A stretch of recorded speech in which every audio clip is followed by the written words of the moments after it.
আসসালামু আলাইকুম প্রিয় দর্শক, নাজমাস কুকিং ভিডিও চ্যানেলে আপনাদেরকে আরও একবার স্বাগত জানিয়ে শুরু করছি আমার আজকের রেসিপি। আজ আপনাদের মাঝে নতুন আরও একটি রেসিপি নিয়ে হাজির হয়ে গেলাম। আজ আমার রেসিপিতে থাকছে পারফেক্ট মশলায় খুবই সুস্বাদু হাঁসের মাংস ভুনা। আমরা কম বেশ সবাই হাঁসের মাংস ভুনা করতে জানি বা রান্না করতে, তবে আজকে আমি আপনাদের মাঝে একটু ভিন্নভাবে দেখানোর ট্রাই করেছি। আশা করছি আজকের ভিডিওটি আপনাদের কাছে ভালো লাগবে। এই প্রসেসে রান্না করলে কতটা সুস্বাদু হয় বাসায় ট্রাই না করলে বুঝতে পারবেন না। আমার রেসিপি ফলো করে বাসায় অবশ্যই ট্রাই করবেন, আপনার প্রশংসা করতে বাধ্য হবে এই প্রসেসে রান্না করলে। তাহলে চলুন কথা না বাড়িয়ে আমাদের মূল রেসিপিতে যাওয়া যাক।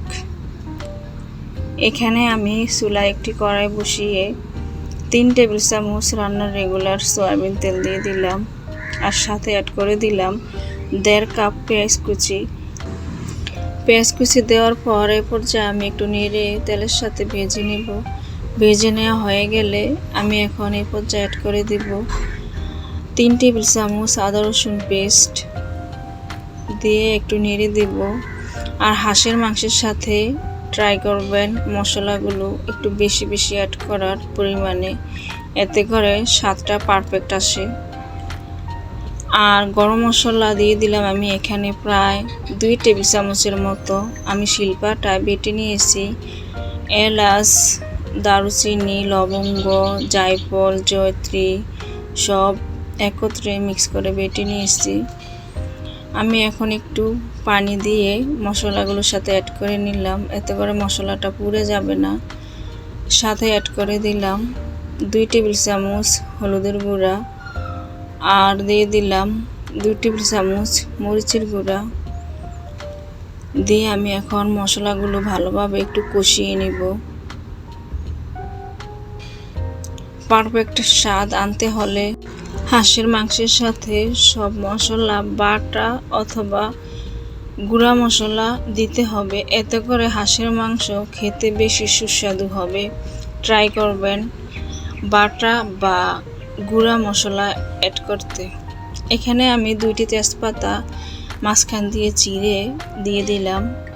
মশলাগুলো ভালোভাবে কষানো হয়ে গেছে। এ পর্যায়ে আমি এখানে একটি হাঁস প্রায় 1.5 কেজির মতো হবে ধুয়ে ক্লিন করে রেখেছিলাম দিয়ে দিলাম। মশলার সাথে ভালোভাবে মিক্স করে নিব। মিক্স করে নেওয়া হয়ে গেলে একটা ঢাকনা দিয়ে ঢেকে আমি রেখে দিব। আর হাঁসের মাংস রান্না করতে সময় একটু বেশি লাগে। চেষ্টা করবেন চুলার আঁচ একদম লো ফ্লেমে রেখে রান্নাটা শেষ করতে, এতে করে হাঁসের মাংসর স্বাদটা অটুট থাকবে। আমি এখানে নারকেলের দুধ দিয়ে দিলাম প্রায় 3 কাপের মতো হবে, সাথে 2 কাপ পানি অ্যাড করে দিলাম। আমি এখানে নারকেলের দুধ পানি সব মিলিয়ে একটু অল্প দিয়েছি, বেশি দিলে মাংসের স্বাদটা ঠিক থাকবে না। এজন্য অল্প পানিতে আমি চুলার আঁচ লো ফ্লেমে রেখে রান্নাটা কমপ্লিট করব, এতে করে হাঁসের মাংসের স্বাদটা পারফেক্টভাবে হবে। আমি এখানে প্রায় 1টি নারকেলের মতো কুড়িয়ে তারপর ব্লেন্ড করে নিয়ে নারকেলের দুধটা এখানে অ্যাড করেছি। এই নারকেলের দুধটা দিয়ে রান্না করলে হাঁসের মাংস খেতে যে এতটা সুস্বাদু হয় বাসায় ট্রাই না করলে বুঝতে পারবেন না।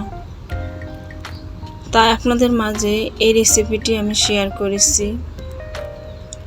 আমার রান্না কমপ্লিট। এখন আমি 2 টেবিল চামচ ভাজা জিরের গুঁড়ো দিয়ে একটু নেড়ে মিক্স করে দিয়ে ঢাকনা দিয়ে ঢেকে রেখে দিব 5 মিনিটের মতো, তারপর নামিয়ে নিব। আমার ভিডিওটি যদি ভালো লেগে থাকে প্লিজ একটি সাবস্ক্রাইব করে দিন।